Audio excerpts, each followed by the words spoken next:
હમણાં ચૂંટણીનો માહોલ અને રાજકીય ગતિવિધિના સતત સમાચારો આવી રહ્યા છે. ચૂંટણી આવે એટલે કોઈ પણ પાર્ટીના ઉમેદવારોમાં અલગ રંગ આવી જતો હોય છે ને એ ઉમેદવારો ફોર્મ ભરે અને પરત પણ ખેંચે.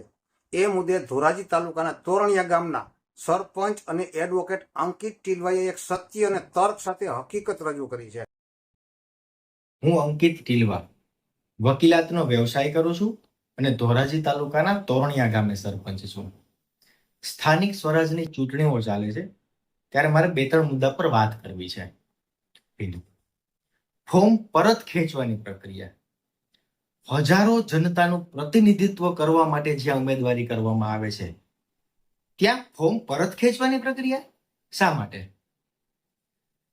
જે વ્યક્તિ હજારો પબ્લિકના પ્રતિનિધિત્વ માટે થઈને ઉમેદવારી કરે છે ત્યાં આવો ઓપ્શન જ શા માટે?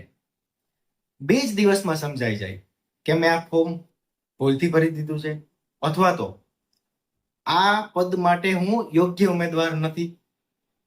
સમજી વિચારીને જ ફોર્મ ભરાવા જોઈએ અને ફોર્મ ભરાયા પછી ચૂંટણી થવી જોઈએ, જેથી કરીને હમણાં જ તાજેતરનો દાખલો છે કે એક રાજકીય નેતાએ બફાટ કર્યો કે અમે અન્ય પાર્ટીઓને ઉમેદવારો આપીએ છીએ. એટલા માટે ને કેમ કે ઉમેદવારો આપી અને ફોર્મ પરત ખેંચવાની સુવિધા છે. જો આવી કોઈ પ્રક્રિયા જ ના હોય તો આવા બફાટ કરતા રાજકારણીઓ અને જનતાને બેવકૂફ બનાવનારા રાજકારણીઓથી આ જનતાને છુટકારો મળે.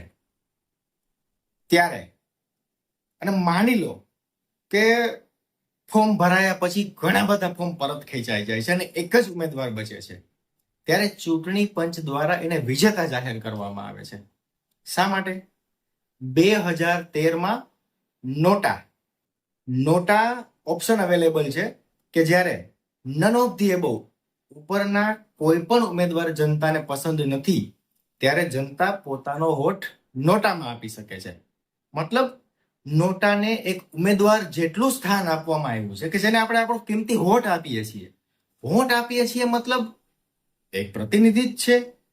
તો જે એક ઉમેદવાર બચે છે જેને વિજેતા જાહેર કરાય છે એની ચૂંટણી નોટા સામે શા માટે નહીં? એ એક ઉમેદવારની ચૂંટણી નોટા સામે થવી જોઈએ અને ત્યારબાદ વિજેતા જાહેર નક્કી થવા જોઈએ. આવી રીતે 5 કે 10 રાજકારણીઓ મળીને હજારો જનતાને બેવકૂફ બનાવે છે. પૈસા આપીને, ધાક ધમકીથી, સમજાવી ફોસલાવીને, ડરાવી ધમકાવીને અને ફોર્મ પરત ખેંચી અને જનતાને બેવકૂફ બનાવવામાં આવે છે અને ભવિષ્યના 5 વર્ષ માટે એવા પ્રતિનિધિઓ આપવામાં આવે છે કે કદાચ જેને જનતા સ્વીકાર પણ ના કરે. આવા સંજોગોમાં મારી જનતાને વિનંતી છે કે જાગો, જાગૃત બનો અને રાજકારણમાં પ્રવેશ કરો. અને મારી ચૂંટણી પંચને અપીલ છે કે જ્યારે તમામ ઉમેદવારોના ફોર્મ પરત ખેંચાય અને એક ઉમેદવાર બચે ત્યારે એમની ચૂંટણી નોટા સાથે કરાવવામાં આવે અને જનતાને તેના અધિકારો સંપૂર્ણ રીતે આપવામાં આવે, જેથી લોકશાહીનું હનન થતું અટકે. જય સંવિધાન.